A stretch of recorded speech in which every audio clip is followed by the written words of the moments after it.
A couple weeks ago, I realized there's this specific controllable way to stop bad habits. There's this space, what I call a decision fork moment, where a bad habit either lives or dies. But what I realized is this space is controllable, it's trainable. And so if you find yourself continuing to slip into bad habits, opening up Instagram too much, scrolling on the couch, late night scrolling, there's a controllable way to stop this. And so in this video, I'm going to use hand motions a lot. We're going to talk about 3 things, trainable things that you can take away at the end of this video. The first is going to be the decision fork moment, the space that decides whether or not we do this bad habit or we do the good habit. The second thing is the question that we can ask ourselves in that space and how we train that space. And then the third thing is, as we start to get into doing the new habit, the thing that we want to be doing, there's this trap that too many people fall into, what I call the friction zone of a new habit, and why so many people keep getting stuck, keep getting distracted, unfocused when they start something new, go for a walk, start reading. And so these 3 things are trainable and they are controllable. And that's what I want you to take away from this video. Let's dive in. A couple years ago, I was living in Denver, Colorado in my apartment, working a remote job and really struggling with this tension that I constantly felt inside of me. I knew I was meant for more, but every day I was struggling with just wasting away my own potential. I would wake up, go for a walk, come back, scroll on the couch, meander my way over to the desk to start working, and then like work for an hour, and then like scroll on my phone, watch like an hour and a half of YouTube during lunch. And I was reaching for my phone way too much. And then I would finish dinner, I'd just be too tired, I'd just scroll on the couch for hours. And it took me this journey, multiple years, journey of self-awareness, introspection, to realize what I was missing in those moments. And the question of like life direction and fulfillment and purpose and career, like that's a different video. What I want to talk about today is like the bad habits of that tension, that self-betrayal of like knowing what I want to do, but just falling back into or just opening up my phone too much, opening up Instagram, scrolling on the couch for hours. And so a couple weeks ago, I'm going for a walk and my brain is still like firing about my to-do list and people I need to message. And it was in that moment I realized there's this specific controllable moment, what I call the decision fork moment, where we can choose to do the bad habit or choose to do the good habit. And when we break this down, this is the first thing I want to talk about, is this gap. There's this gap. If you remember, like, look, you're watching this on YouTube. Like, think back to the last time you opened up YouTube, you opened up Instagram. Think about what made you actually open your phone and click the app on your phone. There was this thought that occurred in your brain, and it created this feeling in your body to go, oh, I should open up Instagram and like check my notifications. Like there was a thought, and after that thought happened, there was a space and then the action of you opening up the app. And when I think back to my past self, struggling in his apartment, like opening up Instagram every, 20 minutes, 30 minutes while he's working, what I realized is that space between thought and action was like virtually non-existent.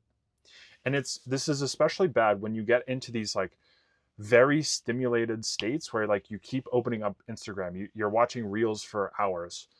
Like your brain, that space is almost non-existent. And so what happens is you will hear that thought of like, oh, I should open Instagram. I should open YouTube. That thought will occur.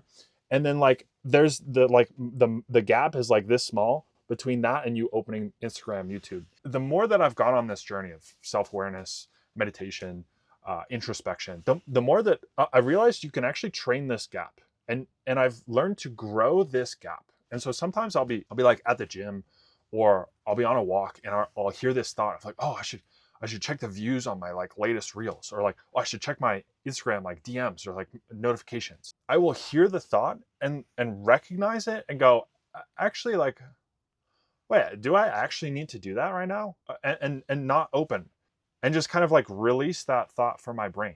And this continues to happen the larger I grow this space between the thought and the action, the stimulus and the response. Maybe the best way to actually train this is through meditation. One of the biggest misunderstandings I had about meditation was that I was supposed to, like, in order to win and do meditation right, I had to sit and have no thoughts for 5 minutes. Like that's not it. The goal is to train the process of hearing a thought and coming back to the breath. That process, hearing a thought, coming back to the breath, is like literally transferable to this moment where you go, oh, I should open Instagram and check my notifications. Like, I hear the thought, I recognize it, and then I come back to the breath. And so what I want you to take away from this video, the first part, is this decision fork moment. Walking away with this awareness of when you open Instagram, when you open YouTube, ask yourself why. Like, the next time it happens, go, wait, I watched that video from Peter. I'm supposed to ask, what happened in the last 5 seconds that made me open this app, right? And think about the origin of that thought and the feeling it produced for you to take that action. Just like become aware of that. That's all, like in the start, that's all I want you to do. And so now that we've talked about this awareness of this decision fork moment, this space between thought and action, I want to talk about the tool, the question that we can use in this space. So as we start to become more aware of, oh, I should open Instagram.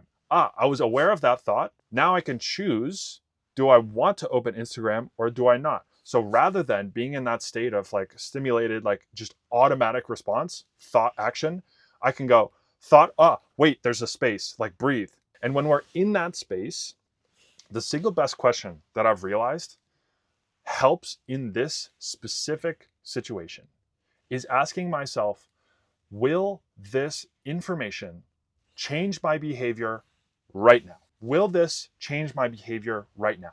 And so I still get the thoughts, like I wake up in the morning and I'm like, oh, I wonder how my like Instagram reels are doing, or like I wonder who's messaged me. I still get those thoughts, but the difference is now that I've trained this space, I insert in this question, will opening Instagram change my behavior right now? And most of the time, the answer is no. But it's not always no, right? And so sometimes it's the morning, I'm getting ready and I need to know, like, do I need to put on my jacket? Do I put in my winter jacket or not? I'm like, well, I don't know. Like, what's the temperature? Okay. There's this space. I should open my phone and check the weather. And there's an action. In this space, we insert, will this change my behavior right now? Well, actually, yeah, it will. Because like, I need to know, do I need to put on my winter jacket or not? Okay, amazing. We've answered the question. So now open up my phone, check the weather. Oh, it's like whatever. But if we ask ourselves that question, that is the decision filter. Like most of the times when we're opening social media, when we're opening Instagram, YouTube, whatever, that information is not going to change our behavior in that very instance. And so that is the question that we can ask to push ourselves in that gap. So now we've talked about like starting to become more aware, starting to train this gap through meditation. So we can take these thoughts of, oh, I should open Instagram, I should open YouTube, and go, okay, will this change my behavior right now? And now we can decide, should I open it or should I not? Now we have some more control. Honestly, like when I think back to my past self, I just felt like I was on this treadmill. Like my brain was like never stopping and there was zero gap between the thought and the action. And so if I were to go back to my past self, I would say like start to train that gap. Like we need some more space during the day. We need some more space in our brain so that I'm not just on this constant stimulated hamster wheel. The second part of this video is as we start to get away from the bad habits, I want to talk about and give you like this bonus of what should we do when we're starting the new habit. Because I was working with someone and she was talking about going on her morning walks. And she was like, I can't switch off for like the first 20 minutes of the walk. Like it's crazy. And I heard that and it reminded me of this moment in Denver. I remember coming back from my morning walk in my apartment. I had an hour before work and I was sitting down on my couch and I was trying to get into this phase of reading more. And I remember opening up my Kindle and starting to read. And like, my brain was just like firing with all of these thoughts like, oh, check your to-do list. And like, oh, you need to message this person. But I remember that moment because I pushed through those thoughts and kept reading for like 20, 30, 40 minutes. And it was so interesting. After that first like 5 to 10 minutes, it was just like my brain was like now just free and clear. And I was just focused on reading. And so as I heard this woman I was working with say this, it reminded me of this moment.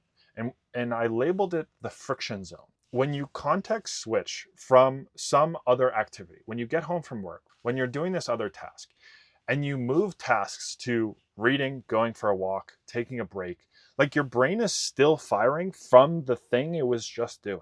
And so if you remember like the last time you picked up a book, started reading, went on a walk, like you'll remember that those first 5 to 10 minutes, you're thinking about your work and the tasks and your to-do lists and like the messages, and like your brain is just firing all of these thoughts at you.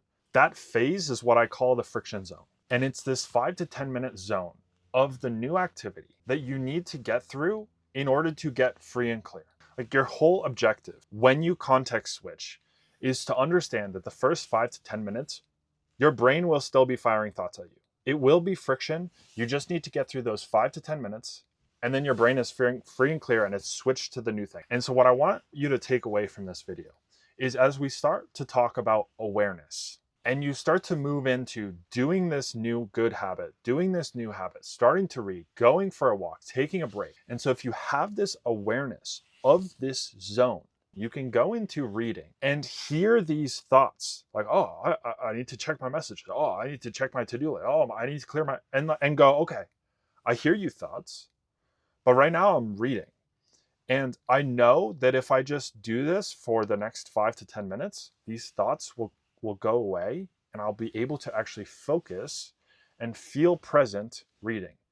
But if you don't have this awareness of this zone, what I find is like you'll pick up the book, you'll start reading, and then these thoughts will control your actions. And so you'll go, oh, I need to clear my to-do list. And then you'll close your book and you'll go back to your to-do list and clear the things off, and oh, I need to message that person. And it's like we sat down to read, but like we followed the first thought that came up, and now we're working on our to-do list, and then somehow we opened up Instagram, and now we're like scrolling for 2 hours watching YouTube. And we started this by trying to read for 5 minutes. And what happened was, rather than hearing that first thought and going, hey, I hear you, I will get to you later, right now I'm focused on reading, instead we followed that thought thinking that we actually need to act on this, but we don't. And so again, the thing that we can control in this situation is two things: awareness and training this space between thought and action. And so what you can take away from this video is start to do some meditations where you practice that process of hearing a thought and coming back to the breath, because you will literally use that exact same tool throughout your day. When you hear these thoughts of, oh, I should open Instagram, I should check YouTube, that process, you will go, oh, I hear that thought. Actually, do I need to do it? No, I don't. And then you'll be going for a walk. You'll pick up your book. Your brain will be firing these thoughts at you. You'll hear these thoughts and you'll go, ah, okay, I'm in the friction zone right now. I just need to get through these 5 to 10 minutes. I can hear these thoughts. I see you. I'll throw it on my to-do list. I'll do it later. But right now I'm focused on reading. And so I hope in this video, I've given you a map, an understanding of your behavior, of why bad habits happen and why we get unfocused and we feel not disciplined when we're trying to do a new thing because of behavior, because of biology. And the thing that you can do moving forward to start to train this and go, oh, okay, I want to become more aware of these thoughts and my actions. And I'm going to train the process of hearing a thought and coming back to the breath, hearing a thought and going, asking myself, do I need to follow this thought, using meditation.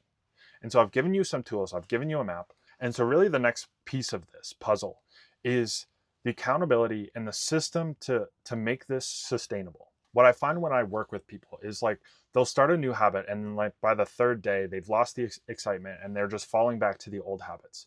And I have this specific way that I help my clients through this slippage of the third day.